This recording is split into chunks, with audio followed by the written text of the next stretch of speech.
Eh, ketemu lagi ya. Tapi saya bakar rokok dulu ya, supaya nggak tegang nanti ya.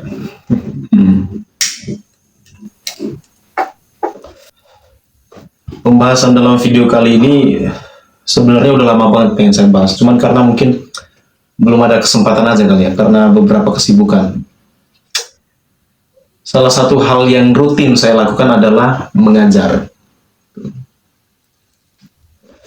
Dan dalam perjalanan mengajar saya menemukan masalah yang sangat krusial ya dalam mengedukasi anak-anak di zaman sekarang. Saya sudah mulai mengajar sejak akhir tahun 2019. Ketika waktu itu saya masih berumur 18 tahun. Berarti udah mau 6 tahun ya sekarang, udah mau 6 tahun, udah hampir 6 tahun. Nah, dalam perjalanan mengajar saya ini, saya sampai pada pertanyaan, apakah anak-anak di zaman sekarang itu perlu diedukasi dengan cara yang lemah lembut atau dengan cara yang tegas gitu. Ada 2 atau 3 poin yang akan saya bahas di sini ya, 2 atau 3. Nanti kalian nonton sendiri lah, 2 atau 3. Berkaitan dengan mentalitas belajar anak-anak di zaman sekarang. Kalau kita tidak secepatnya memperbaiki ini, saya rasa tidak ada yang bisa kita harapkan dari anak-anak di zaman sekarang. Saya tahu, saya paham sekali bahwa kebanyakan para guru, para pendidik, para edukator di saat ini itu sedang dilema antara mereka mau membimbing murid-muridnya ini dengan cara yang tegas atau dengan cara yang lemah lembut. Di satu sisi, ketika diedukasi dengan cara yang lemah lembut, anak-anak ini semakin menjadi-jadi, semakin lembek, semakin manja, gitu. Jadi mental kerupuknya semakin subur. Tapi di sisi lain, kalau diedukasi dengan cara yang tegas, banyak yang berlindung di balik mental health dan hak asasi manusia. Ditegur dikit, lapor ke orang tua. Dan malah orang tuanya menindaklanjuti laporan itu sampai dibawa ke proses hukum. Ini fenomena yang sangat miris ya. Dulu ketika anak lapor ke orang tuanya, itu pulang ke rumah malah tambah diponyokin lagi sama orang tuanya. Sekarang udah terbalik gitu. Saya termenung ketika beberapa hari yang lalu saya berkunjung di salah satu sekolah dasar di sini, dan saya ngobrol dengan salah satu guru senior di sana. Beliau mengatakan bahwa hak asasi manusia itu hanya berlaku untuk murid saja, tidak untuk guru. Apakah guru bukan manusia? Banyak sekali yang berlindung di balik hak asasi manusia. Mereka mungkin tidak diajari bahwa kebebasan manusia itu juga ada batasnya, supaya tidak mengganggu kebebasan manusia lain. Guru juga manusia. Ini masalah yang sangat amat bahaya menurut saya. Menurut saya kita tidak bisa mengharapkan perkembangan anak-anak kita kalau masalah ini belum selesai. Kenapa masalah ini bisa muncul? Kalau kita lihat sekarang, ada beberapa pihak yang membela si murid ini, contohnya keluarganya, sepupu-sepupunya, dan lain-lainnya. Jadi si murid ini merasa bahwa dia mendapatkan pembelaan dari pihak-pihak tersebut. Saya melihat banyak sekali kasus anak SMA, bahkan bilangan ribuan aja dia belum paham ada berapa angka di belakang titik. Ada juga yang udah SMA juga belum bisa membaca dan lain-lain gitu. Tapi coba kalau kalian tanyain semalam ada party di mana, rame atau enggak, selesainya jam berapa, hafal mati itu pasti. Gitu. SMP aja ya, menurut mereka kepanjangannya adalah sekolah mencari pacar. Gitu. Coba kalian bayangin, serusak apa generasi kita sekarang? Apa yang bisa diharapkan kalau sampai SMA aja dia belum paham bilangan ribuan? Tapi tenang, di sini saya nggak cuma ngomongin masalah, saya juga bakal ngasih solusinya.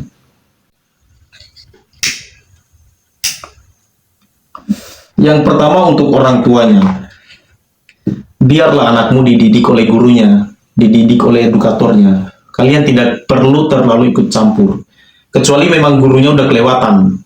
Gitu. Tapi kasus yang akhir-akhir ini saya temui adalah anaknya dijewer dikit, orang tuanya langsung bereaksi gitu. Anakmu nggak bakal meninggal kok, cuman karena dijewer telinganya, nggak bakal lumpuh juga. Yang ada malah gurunya yang meninggal karena darah tinggi, ngadepin sikap murid-muridnya. Kalau anakmu nggak mau dididik, ya didik sendiri di rumah. Nggak ada kok yang ngemis anakmu buat belajar gitu. pinter dan bodohnya juga akan bakal ditanggung anakmu sendiri gitu. Makanya saya nggak pernah mau mengajar di sekolah-sekolah formal karena saya akan diikat dengan beberapa aturan yang menurut saya menghalangi jalan saya untuk benar-benar mendidik murid ini. Kecuali sekolahnya memberikan saya keleluasaan untuk benar-benar mendidik murid-muridnya ini, gitu. Saya nggak mau murid saya sudah selevel SMA, belum paham bilangan ribuan, belum tahu 7 kali 8 itu berapa. Saya lebih baik buat tempat belajar saya sendiri, supaya saya bisa menyaring orang-orang mana yang benar-benar ingin belajar dan cuma FOMO doang, serius pengen dibentuk atau enggak gitu. Saya bisa bebas mengeluarkan murid-murid yang cuma menye-menye di tempat saya, yang cuma mau manja-manja di tempat saya. Kalian nggak suka, ya keluar solusinya gitu. Saya nggak pengen kelas saya itu dipenuhi dengan orang manja. Tapi ada juga saran untuk guru-gurunya gitu. Karena beberapa kali saya menemui kasus guru-gurunya ini terlalu kelewatan dalam mendidik murid-muridnya karena ada masalah pribadi. Menurut saya dalam mengajar itu kita nggak boleh mencampurkan masalah pribadi dengan masalah murid-murid ini. Kita harus bersifat netral di situ. Kita harus benar-benar meniatkan, kita harus benar-benar berniat untuk mendidik murid-murid ini untuk menjadi pelajar yang tangguh, nggak manja. Gitu. Jangan mencampurkan masalah pribadi kita. Sebenarnya ini cuma masalah kurangnya kerjasama. Coba bayangin kalau orang tuanya, sepupu-sepupunya, guru-gurunya itu saling kerjasama dengan baik gitu. Jangan ada yang membela si murid ini ketika dia melakukan kesalahan. Jadi dia merasa tidak mendapatkan pembelaan. Jadi ya mau nggak mau harus dibentuk. Kalian pasti sering ya mendengar kata-kata, ah nanti aja kerjainnya, ah lagi santai, ah lagi relax, ah lagi pengen jalan-jalan sama teman-teman gitu. Ntar malam aja kerjainnya. Menunda-nunda waktu. Padahal ya, kalau waktu bisa ngomong, dia bakal bilang, oh kamu lagi nggak mood ya, bodoh amat, saya jalan terus, saya nggak peduli kamu lagi mood atau enggak, silahkan kamu santai-santai, silahkan kamu jalan-jalan dulu sama teman-temanmu. Tapi ingat, sementara kamu lagi santai-santai, kamu lagi nggak mood-moodan itu, ada orang-orang yang mempersiapkan segalanya. Ketika waktu itu tiba, kamu nggak ada persiapan apa-apa dan bakal hancur. Kita tidak bisa mengendalikan waktu. Perubahan zaman itu terjadi sangat amat cepat. Dulu mungkin kamu pernah bercita-cita, wah kayaknya enak nih, saya kerja di pabrik mobil, gajinya tinggi. Sekarang kan yang buat mobil udah robot, yakin posisimu aman. Bahkan mobilnya juga udah nggak butuh supir, dia udah jalan sendiri. Silahkan kalian santai-santai, sampai waktu kehancuran kalian tiba. Waktu nggak peduli, kamu lagi mood atau enggak. Moodmu lagi jelek, dia tetap jalan terus, dia nggak peduli. Gitu. Kenapa kalau belajar kalian lemah, cepat capek. Tapi kalau kalian begadang semalaman, ke acara joget-joget nggak jelas, kalian kuat banget. Semalaman nggak tidur juga kuat kan? Ada satu quote yang selalu saya ingat dan sampai sekarang nempel di kepala saya. Quote itu mengatakan bahwa masa-masa yang sulit menciptakan manusia-manusia yang kuat. Manusia-manusia kuat menciptakan masa-masa yang baik.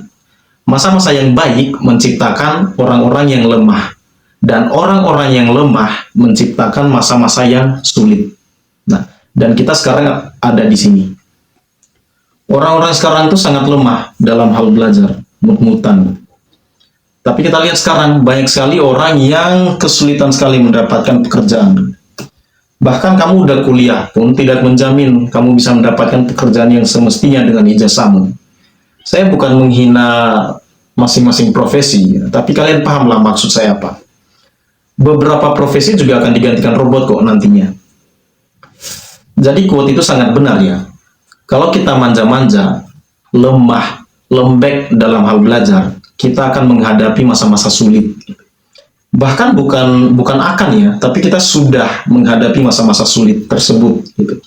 Siklus ini akan terus berulang. Makanya murid-murid di kelas saya itu ya, kalau manja-manja, lembek, menye-menye gitu, saya nggak ragu buat keluarin mereka. Ya misalnya mereka nggak hafal kosakata yang saya berikan, ya saya suruh keluar dulu. sampai hafal baru boleh masuk. Saya benar-benar nggak butuh murid-murid manja, mental kerupuk gitu. Apakah itu jahat?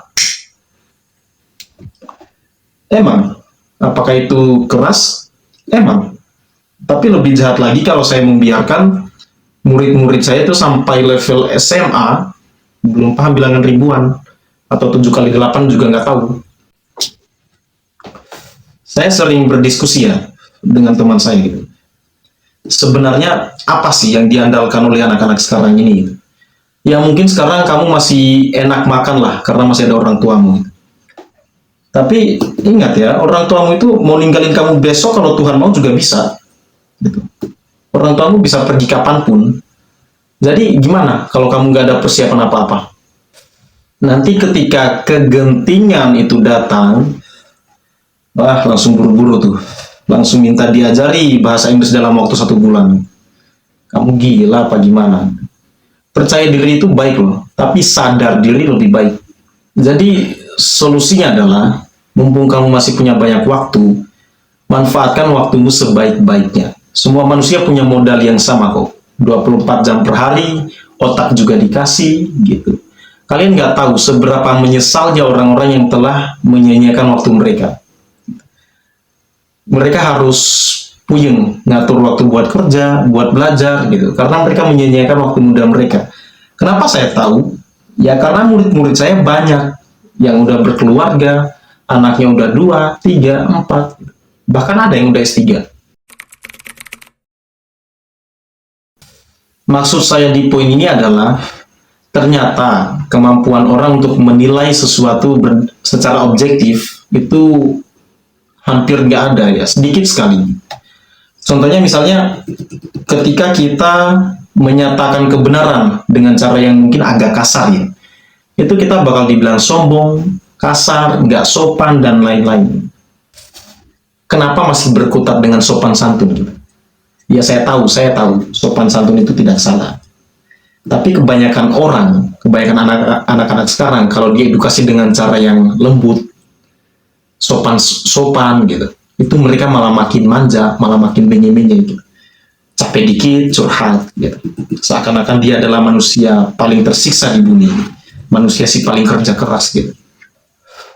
Contohnya, ketika saya ngasih tahu bahwa anak-anak di Cina itu pintar-pintar, sedangkan di Indonesia bodoh-bodoh, saya akan dibilang, oh kamu nggak sopan, oh kamu kasar, oh kamu menghina anak-anak Indonesia. Nah, enggak, poinnya bukan ke situ. Kenapa kalian fokus ke kata-kata bodoh? Kenapa kalian nggak fokus ke kenapa ya anak-anak di Cina itu pintar-pintar gitu? Saya ngata-ngatain kalian bodoh, itu supaya kalian sadar diri bahwa oh iya, saya masih bodoh, kita masih bodoh gitu. Jadi ayo belajar gitu. Kalian lebih baik saya kasih gula, tapi bikin penyakit, atau saya kasih obat pahit, tapi menyembuhkan. Gitu. Jadi, saya bukan menghina kalian, tapi hanya untuk menyadarkan kalian. Jadi, solusinya adalah bersikaplah objektif. Gitu. Fokus ke apa yang disampaikan. Jangan fokus ke siapa yang menyampaikan, atau dengan cara apa dia menyampaikan. Dia kasar, dia nggak sopan, dia menghina, atau gimana-gimana. Objektif ke apa yang disampaikan, terus kalian pelajari ini benar atau enggak, dan lain-lain gitu. Nah itu supaya kalian bisa berkembang, supaya nggak stuck di situ-situ aja gitu. Objektif aja ke apa yang disampaikan. Kalau ada yang benar, kalau ada sisi positifnya, ya kalian ambil. Kalian jangan ambil yang suka menghinanya, dia ngata-ngatain orang gitu, jangan. Fokus ke apa yang disampaikan, ya. Bersikaplah objektif. Jadi itu ya, itu yang bisa saya sampaikan di video kali ini. Ternyata cuma ada 2 poin ya. Ya nanti kalau kalian punya poin-poin yang lain, ya kalian boleh ya tulis di kolom komentar. Nanti kita berdiskusi di situ. Dan kalau kalian punya keinginan pengen dibahas topik apa, ya silakan kalian ketika di kolom komentar. Nanti saya bahas di video-video saya selanjutnya ya. Sampai jumpa di video selanjutnya.